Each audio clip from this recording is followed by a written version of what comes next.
Now on CoastTV News. White smoke signaling a new pope has been chosen.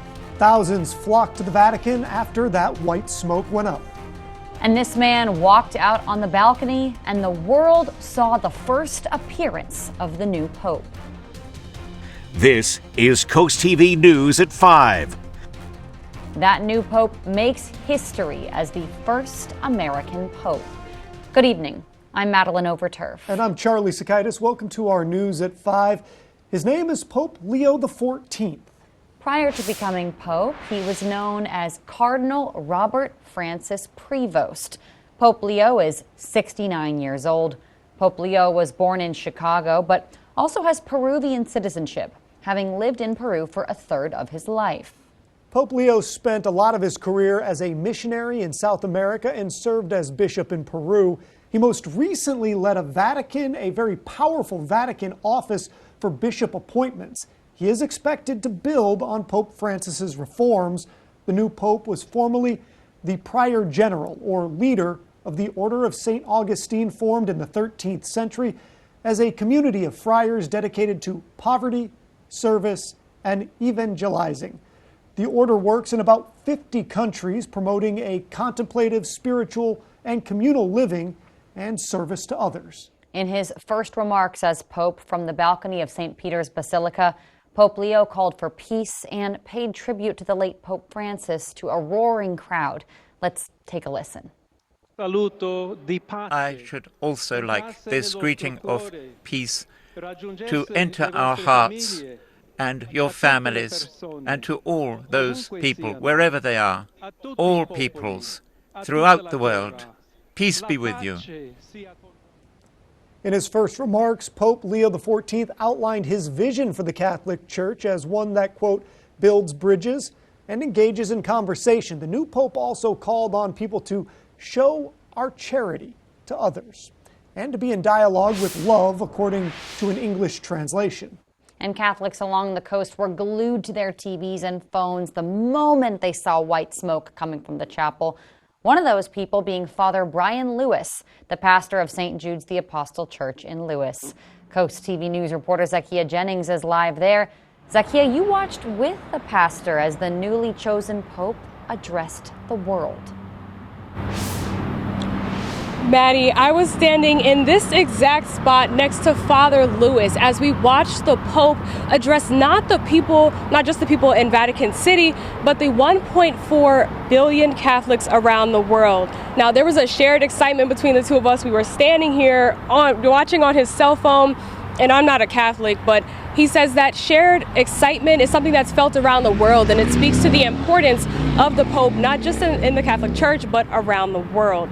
Now, Father Lewis did not stop smiling the entire time, and he was even explaining to me what the newly elected Pope was saying as he was speaking Latin.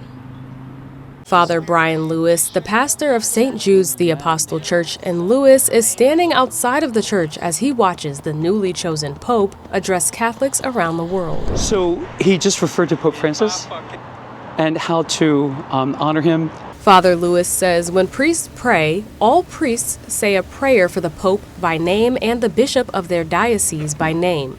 Following the passing of Pope Francis, Father Lewis had not been able to do that. There's an awkwardness, a loss, an absence, and a desire for a need for a new pastor, a new shepherd of our church. Until now, the cardinal who was elected Pope, Robert Francis Prevost, has chosen the papal name Leo XIV. Father Lewis has high hopes for the new pope as he takes the name after Pope Leo XIII, someone Father Lewis says engaged the modern world. Given the name that he has selected, he will definitely want to engage with the world and bring the world to a deeper connection with the Lord and our God. And two, his motto is, as Christ is one, we will be one. So he's focusing on unity. Father Jesus, Holy Mary, Mother of God, pray for us sinners, now and at the hour of our death. Amen. A prayer for the new pope. Father Louis shared, he was ordained 12 years ago, just about 2 months after Pope Francis was chosen. He says he has great respect for Pope Francis, but is now excited to say his prayer to the Lord because he can now include Pope Leo XIV. Live in Louis, Zakia Jennings, Coast TV News. Catholic churches across Delmarva are celebrating this historic day. Coast TV's Christina DeVerbertis joins us now from St. Edmund's Church in Rehoboth. Christina, the pastor there says he feels a personal connection to the new pope. Yeah, Charlie, Pastor William Coco here at St. Edmund's Church in Rehoboth Beach says he was actually taught by Augustinians in Philadelphia for many years. He believes the new pope is a man of integrity, and he's feeling very hopeful that Pope Leo XIV will be successful in uniting people. He says he believes that right now the world really needs strong leadership, and again, he's feeling very hopeful that the new pope will be able to achieve that mission. He also said he was quite surprised that the Cardinals elected the first ever North American pope, and he was also surprised by how quickly it all happened. But again, he really was stressing that despite his nationality, the role that the pope plays it transcends nationality. Yes, he's from America. He was born here and spent a lot of time in South America, but it's more about the man. It's more about his relationship with Christ and the kind of priest he's been all these years. I mean, you don't get to be a cardinal by chance. The man has obviously lived a holy life, and I just look forward to his leadership. And we'll have more reaction from local Catholic Church leaders coming up tonight at 6 p.m. Back to you guys. Thank you, Christina. And you've heard from the priests, but let's see what parishioners think about our new American Pope. I'm very happy that we have finally gotten an American Pope, and I want to wish him all the best in the world. Just hope he's a man of his word. No backsliding. Don't tell people what they want to hear. Do as that you say what you're going to do, and help people. And here's something pretty neat. On your screen now is a photo from his time at Villanova, sent to us by a viewer. You can see the name Robert F. Prevost right above his photo. Prevost, now Pope Leo, received a Bachelor of Science in Math in 1977, then a Master of Divinity from Catholic Theological Union in Chicago in 1982. He was ordained a priest the same year. Villanova also awarded him an honorary Doctor of Humanities in 2014. And Villanova's president says the Augustinian Catholic institution celebrates this significant day, saying in part, quote, Pope Leo XIV's leadership offers an opportunity to reaffirm our commitment to our educational mission. Let's go ahead and take a live look outside. Right now, we're taking a look into Vatican City. A very different scene there. Of course, there's a big time difference as well, but very different scene from just a few hours ago after we learned of Pope Leo's election.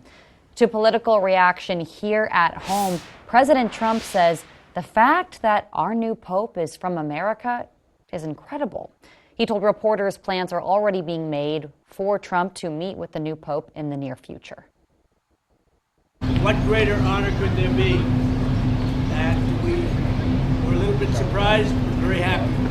It was just a great, absolutely great honor. Sticking with U.S. politics, it's worth noting the new pope has previously used reposted criticism of President Trump and Vice President Vance. On your screen now are two posts from X from the Pope in regards to J.D. Vance. These are both from February of this year. The Pope sharing an article titled, quote, J.D. Vance is wrong. And here's a separate post from X that the Pope reposted from another user. This post relating to the administration's deportation efforts. The post here says, quote, do you not see the suffering? Now, I think a lot of us were feeling this conclave was very quick. Let's get you some more details on that. White smoke began pouring out of the Sistine Chapel's chimney shortly after noon Eastern time, signaling members of the conclave reached a 2/3 majority in choosing the Catholic Church's 267th pontiff. The decision came in the conclave's 4th overall vote. And we take a look back at past conclaves where Pope Francis was elected Pope in 2013. That process took a little longer. In 2013, it took the Cardinals 5 ballot voting sessions over 2 days. In 2005, for Pope Benedict, it took 4 votes. And as we just explained, 4 votes is also what it took to elect Pope Leo XIV. For Pope John Paul II, there were 8 votes. And all the way back in 1922, it took 14 votes over 5 days to elect Pope Pius XI. This brings us to our Coast TV poll. We want to know, how do you feel about having an American Pope? Let's take a look at the results so far. Take a look at your screen and you can see a large majority say surprised. 16% say neutral and 29% say proud. I think we're going to get a lot more votes as this news continues to kind of make its way across. I expect we'll get a lot of votes. I'm not shocked that other people are surprised here. I know that we had a bunch of reactions in the newsroom as the news came down. If you haven't voted yet, you can still go to CoastTV.com or use the Coast TV mobile app. This really is a historic day, and we will keep you informed as this continues to develop. To stay updated on all we know, you can stay with us on our apps and website as we cover the first American Pope, Leo XIV. We could be in for some late night showers. I'll show you exactly what I'm tracking. But first, from the water to the road, the story of one man who's getting creative with getting around town, that's up next.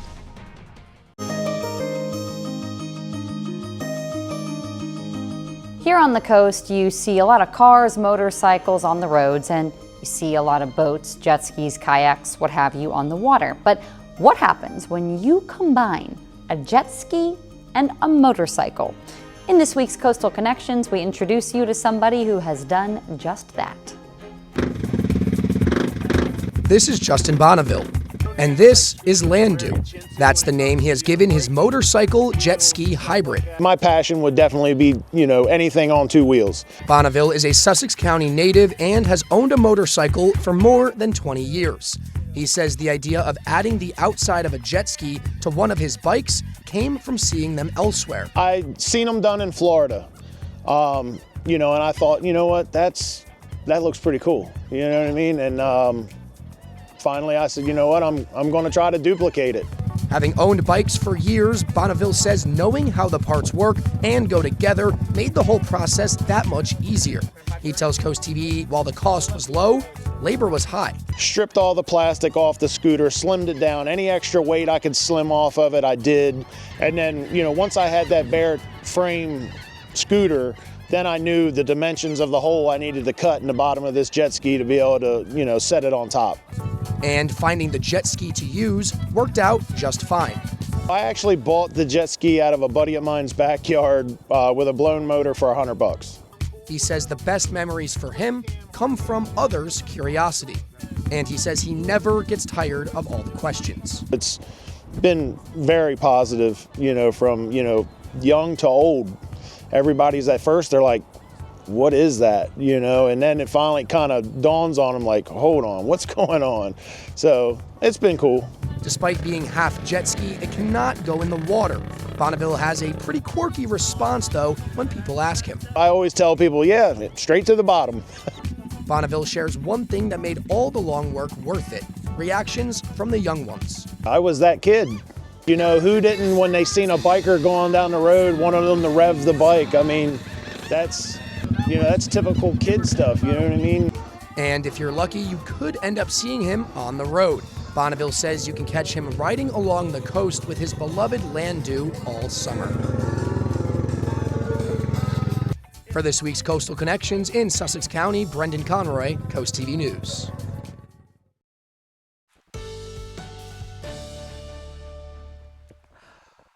Everything's calm and cool and collected for now, but we are watching out for a bit of, at least a little bit of turbulence in the upper atmosphere in the form of a scattered shower and a possible isolated thunderstorm going to early Friday morning. Our dry-tech camera, Ocean City, 68 degrees with the winds at about 4 miles per hour. As far as the rest of the night is concerned, we're going to stay clear till the sun goes down, and then the cloud cover will begin to kind of stack on top of one another, so to speak, and give us an opportunity to create the perfect environment for scattered showers to come floating through. We're at 67 degrees Bethany Beach, but we're holding at 75 in Gumboro as well as Dagsboro. It's 75 degrees right now in Georgetown, 73 currently in Milton. The winds right now cascading out of the southeast for right now, with an occasional gust up to 12 miles per hour in Millsboro, Delmar, and an occasional 6 mile per hour wind gust right now that's been recorded in Seaford. Overall, we are watching out for very blustery conditions for the beaches, particularly Ocean City, Berlin area, south of Ocean View, all the way down towards Chincoteague. We're watching out for 25 mile per hour gusts in that instance. Generally speaking, we're expecting a zonal flow directly from the west to the east with scattered cloud cover during the day. But this is what's on the horizon. It looks not so threatening for right now, but it will bloom as it begins to cross the Chesapeake Bay and give us a chance of a scattered shower. I don't foresee severe storms a concern, but an occasional heavy downpour, yeah, and probably maybe one or two, not continuous. 60, the overall underlying motif, so to speak, for the entire county for the overnight. So here's our storyline. Friday, scattered showers, brief downpour, damp, and just dreary in general. But it opens up and becomes nice over the weekend, just in time for Mother's Day, which is the only day that really counts if you think about it, right? There's a 56% chance rain on Friday. We skip 3 days and we go up to another 50% chance rain on Tuesday. So here's Friday. Early in the morning, a few scattered showers towards Ellendale. Then we'll get a pocket of thunderstorms 5:30 in the morning near Rehoboth Beach. And then another light sprinkle that'll push through by lunchtime. Then it clears out our way pretty quickly for us following that. Now, as we take a look at the most southern portion of our viewing area, at 1:30, we see scattered showers, but we'll see one significant wave that'll push across Snow Hill, Newark, and Berlin, Ocean City. Early in the morning, then it clears out. Then we'll have another swing through by 3 o'clock near Ocean City. Watch out for that, because that's what's going to be a little bit volatile. The amount of rain still looking minimal for the most part, maybe a third of an inch, and that's primarily it. So Saturday, 73. Sunday, on Mother's Day, 81 and a lot brighter. Tuesday, we watch out for another push of rain that'll begin to kick in for us Wednesday morning, Wednesday afternoon, evening, and then going into Thursday, it'll back off. And we're looking for above normal temperatures over the next 8 to 14 days. So let's wrap this up. Tonight, 59 showers developing, isolated storm possible. Scattered showers for tomorrow, probably in the early morning hours. Saturday, the sunshine returns, and we're not worried about any more rain. Here's a look at your extended forecast. The next significant amount of rain really holds off until next Tuesday, Wednesday, and next Thursday. Thank you, Paul. Staying in weather-related news, an extreme weather database that has tracked the cost of natural disasters all the way since 1980 is being discontinued. NOAA says it'll be archived but no longer updated beyond 2024. The Trump administration has been focused on ending federal programs and departments that are associated with climate. Coming up, the impact of tariffs on Toyotas. What you need to know next on Coast TV News at 5. A new study reveals higher prices at the grocery store are keeping most American families from eating healthy. According to a new survey published by the Pew Research Center, eating healthy is a bigger challenge for lower-income adults. More than two-thirds said increasing food prices make it difficult to eat a healthy diet, but middle and upper-class households have also reported struggling due to costs. Overall, objective measures of diet quality in the U.S. show the American diet is substandard. Japanese auto giant Toyota says U.S. tariffs will cost its business $1.3 billion in just April and May alone. The company said it expects its operating profit to fall by about a fifth for the fiscal year ending in March.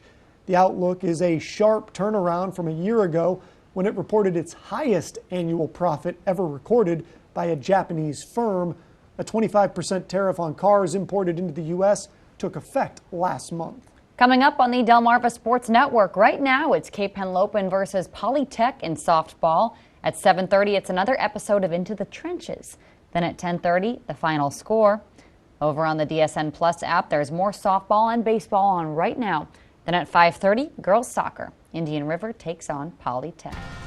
Let's go ahead and take a live look into Dover. One more check on your forecast after this. Here's a look at our Dover camera at 72 degrees right now, dropping to 68 by 9 o'clock. Our umbrella winner is Kevin Sharon of Lewis. Congratulations, courtesy of Paul Davis Restoration Home Remodeling. Keep up with your forecast by calling our weather line, 443-880-9100. Your forecast is just a call away. Sponsored by the law offices of Brugstedt, Mandalis, and Federico. And here's a look at your exclusive 10-day forecast. 70 to 73, up to 81 on Mother's Day. And then we'll ride out higher than usual temperatures for the next few days in a row. All right, thank you, Paul, and thanks for joining us here for Coast TV News at 5. For more news, more local weather, download our Coast TV News app. Inside Edition is up next. And we'll see you later tonight for Coast TV News at 6. Have a great evening.